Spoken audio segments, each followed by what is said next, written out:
సోసేకి అక్కిరవ్వ మాదిరి ఉంటాడే నా సామే.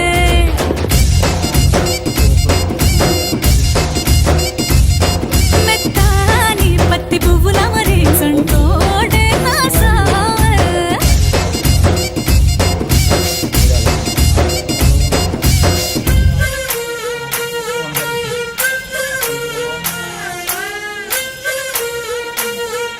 గట్టిగా